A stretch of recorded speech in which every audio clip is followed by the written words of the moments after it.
രാവിലെ കുളിച്ചൊക്കെ കഴിഞ്ഞിട്ട് നേരെ വന്നപ്പോഴത്തേക്കിനും താത്ത വിളിച്ചു അപ്പുറത്തുനിന്ന്, പച്ചക്കറിക്ക് വായോ എന്ന് പറഞ്ഞിട്ട്. അങ്ങനെ ഞാനും കുഞ്ഞും കൂടെ ഇവിടെ നിന്ന് ഇറങ്ങിയിട്ട് പോയി പച്ചക്കറിയൊക്കെ മേടിച്ചുകൊണ്ട് വന്നു. ആ കിറ്റാണ് നിങ്ങളിപ്പോൾ കണ്ടത്. അത് കഴിഞ്ഞിട്ട് ഞാൻ വിചാരിച്ചു കുഞ്ഞിനെ കുളിപ്പിക്കാമെന്ന്. ഇപ്പം വന്നിട്ട് രാവിലെ ഞങ്ങൾ കുളിച്ചിട്ടാണ് ഫുഡ് കഴിക്കുക. ഞാനും കുളിക്കുക, കുഞ്ഞും കുളിക്കുക. അത് കഴിഞ്ഞിട്ട് ഞങ്ങൾ ഫുഡ് കഴിക്കുക, ഞങ്ങൾ ഒരുമിച്ചിരുന്നിട്ട്. അങ്ങനെ അവളെ കൊണ്ടുപോയി കുളിപ്പിച്ചു.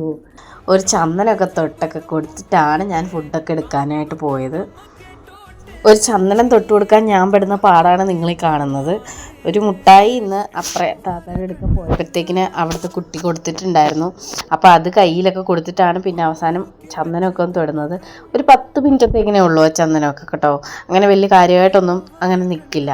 എന്നിട്ട് നേരെ കുഞ്ഞിനെ അവിടെ ഇരുത്തിയിട്ട് അടുക്കളയ്ക്ക് വന്നു. അപ്പോഴത്തേക്ക് ഇയാൾ കരഞ്ഞപ്പോഴത്തേക്ക് ഞാൻ തിരിച്ചു പോയിട്ട് എടുത്തിട്ട് വന്നിട്ടാണ് പിന്നെ വന്നിട്ട് ദോശയൊക്കെ എടുത്തു.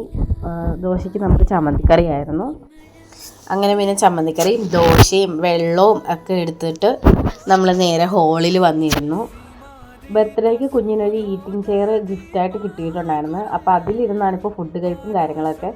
അപ്പോൾ അങ്ങനെ അതിലിരിക്കാൻ വേണ്ടിയിട്ട് ജസ്റ്റ് ആ മുട്ടായി എടുത്ത് പൊക്കത്തോട്ട് വെച്ചിട്ട് ഞാൻ പെരുക്കെ വന്ന് അടുത്തിരുന്നിട്ട് ദോശയൊക്കെ ഇങ്ങനെ പിച്ചിട്ടിട്ട് അവൾക്ക് ടേബിളെ വെച്ച് കൊടുത്താൽ മതി, ആൾ തന്നെ കഴിച്ചോളും. ആദ്യം ഇങ്ങനെ കുറച്ച് ചിരിയും കളിയൊക്കെ ഉണ്ടാവും, എന്നാലും പെതുക്കെ ആൾ കഴിക്കും. നമ്മൾ കൊടുക്കുന്ന എത്രയാണെന്ന് വെച്ചാൽ അത്രയും തന്നെ ആൾ കഴിക്കും. ഇതിനിടയ്ക്കൂടെ ഞാൻ TV വെക്കുന്നുണ്ട്. TV ഒക്കെ കണ്ട് അങ്ങനെ ഞങ്ങൾ കുറച്ച് നേരം ഇരുന്ന് ഫുഡൊക്കെ കഴിച്ച് ഒക്കെ എണീക്കുള്ളൂ. അപ്പോൾ നിങ്ങൾക്ക് എന്താ ഫുഡ് രാവിലെ? അപ്പോൾ ഇത്രയൊക്കെ ഉള്ളൂ ഇന്നത്തെ വ്ളോഗ്. Okay, by.